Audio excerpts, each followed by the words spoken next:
बसाले ते राजा राम लाल, नहीं लागे पैसा नहीं लागे काही दाम, चीन भर के जीन गानी अन गाले गुरुतुरबानी, ओके मगन रानी भजन मामला लगा ले, ओके मगन रानी भजन मामला लगा ले रे।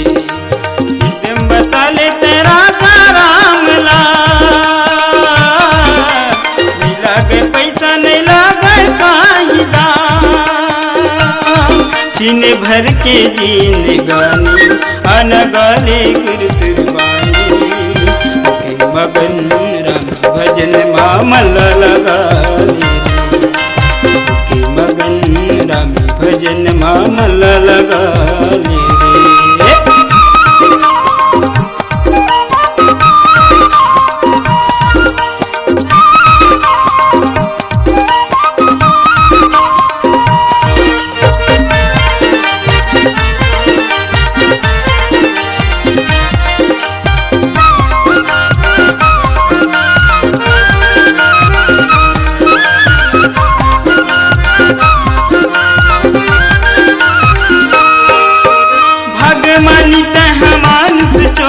पाए हसपुन प्रताप माँ, राम नाम के बिना रे पगला भटके माया बाजार माँ, भाग्य मानित मानस चोला पाए हसपुन प्रताप माँ, राम नाम के बिना रे पगला भटके माया बाजार माँ, दो दिन के जिंदगी ते झनकर गर्भ गुमा, जिंदगी ते झनकर गर्भ गुमा,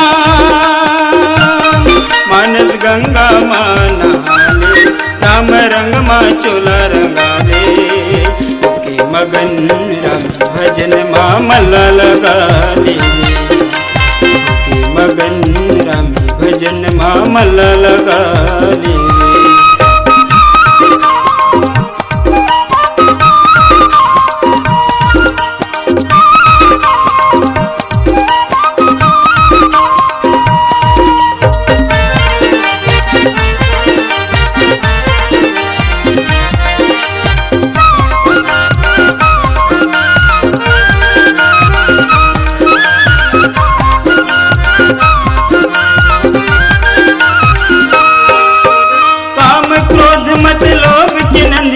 फंसे डोंगा मझधार माँ, राम नाम ला धारण कर ले वही है तारन हार गा, काम क्रोध मत लोभ के नंदिया फंसे डोंगा मझधार माँ, राम नाम ला धारण कर ले वही है तारन हार गा, जिंदगी के डोंगा लगा ही प्रभु डोंगा लगा ही प्रभु भव सागर पार लगा ले, ये जिंदगी सफल बना ले, ओके मगन भजन मामला लगा ले, ओके मगन भजन मामला लगा ले रे। उद्यम बसाले ते राजा राम लाल, नहीं लागे पैसा नहीं लागे काही दाम, चीन भर के जीन गानी अन गाले गुरुतुरबानी, ओके मगन राम भजन मामला लगा ले, ओके मगन राम भजन मामला लगा ले, ओके मगन राम भजन मामला लगा ले, मगन राम भजन मामला लगा ले रे। वाह मन लगा ले भैया राजा राम भैया, देखा तब सौरी है मन लगा है भगवान ऊपर, तो सौरी घर भगवान पहुंच गए ना।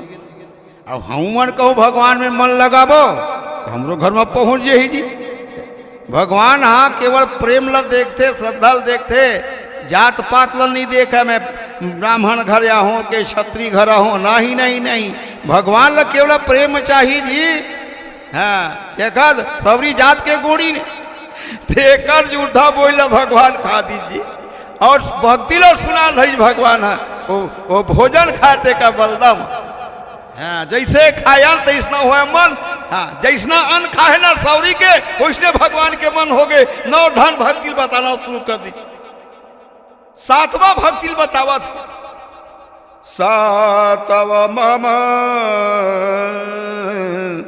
सातव सम मोही मैं जग देखा। जिन मोरे समान सब में देखा थे, सबके हृदय में भगवान देखा थे, सब में नारायण देखा थे। सिया राम मैं सब जग जानी और करो प्राम जोर जुग पानी। ऐसा भाव से जो देखा थे ना, तेन कौन भक्ति है? ये सातवां नंबर के भक्ति है। मोते संत अधिक करी लेखा। अब मोर से ज्यादा पावर ना संत महात्मा होते। हाँ, मैं संत मन के सेवा करता हूं और संत के सेवा करे पर ही मैं अवतार लेता हूं संसार सागर में। और संत हम मोला बुलाते तब है मैं आता हूं, संत के बुलाए साथ हूं और संत के सेवा करता हूं मैं। मोर से ज्यादा पावरफुल संत है। संत और भगवंत में कोई अंतर नहीं है।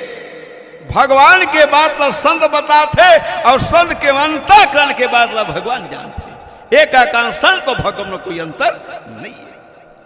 आठवां यथा लाभ संतोषा सपने हूं नहीं दे खई परदोसा। सपने हूं नहीं देखई पर दोषा। आठवां भक्ति हो रे भैया यथा लाभता ही संतोषा। और जद के मिल गए तद के खुश राम जी। जाही विधि राखे राम ताही विधि रहिए और सीताराम सीताराम सीताराम कहिए। बस यथा लाभ जद के मिल गए भगवान तुला दे दी उसके खुश रहना। ये आठवां नंबर की भक्ति है। सपने हो नहीं देखें पर दोषा। सपनम घलो दूसर के दोस्त लब मत देख। है तो दैसे करा थे वो दैसे करा थे मत का अपन लते देख। दूसरे के दोस्त का बात देख सकते। कभी सा बड़ा सुंदर कहे देख तो का कहे। बुरा जो देखन में चला बुरा न मिलिया कोई। जो दिल खो जाया पुनः मुझसा बुरा न कोई। सदगुरु कवि साहब की सुंदर वाणी है। बुरा जो देखन में चला बुरा न मिली है कोई। अरे दूसरे की बुराई मत देख, अपन बुराई देख। सपना ही देख, सपना ही नहीं देख पर दो। संत तुलसीदास जी के भी कहना है सपना में भी दूसरे के दोष नहीं देखना। यही एक प्रकार की भक्ति है। हम दोष देखन दूसरे के दोष देखन ये अच्छा बात नहीं भैया। तुलसीदास महाराज जी की थे कि हे संत समागम हो, भगवान ला प्राप्त करना है। भगवान हमला जन्म दे है। भगवान के बनाए शरीर ये औ ककरो बनाए शरीर नो है। जतके भगवान हमला देवा थे उतके ते खुश रहा। अतके समझ कि भगवान हमला जो देवा थे वो प्रसाद है। दिन भर में मेहनत करके जो भोजन मिला थे ओला प्रसाद समझ के जो भोजन करते ये सबसे बड़े भक्ति मानेगी भैया। यही बात ला भगवान राम सौरी लिखी थी। हे माता सौरी ये मोर आठवां प्रकार के भक्ति है। जिन यथा लाभ संतोषा जतके में मिल गए संतोष रहना। आज तो जिंदगी वही चिल्ला सौरी। मैं देखा था, मैं जाना था, मैं सुने हाँ कि ते गुरु के जूठा खा खा के जिंदगी ते पवा दे। ऐसे भगवान नौ धा भक्ति बतावत बतात भगवान के आंखी डाल आंसू घलो चल गए जी।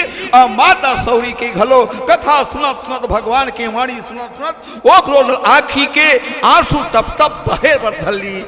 इला की थी भक्ता श्रद्धा और भक्ति आज दोनों की मिलन होते भैया। भगवान राम सौरी ले सुंदर 8 भक्ति बताई और 9 धा भक्ति का होते उला आवो एक ठन भजन के बाद फिर आप मला सुनाए के प्रयास करबू। बोली श्री रामचंद्र की जय।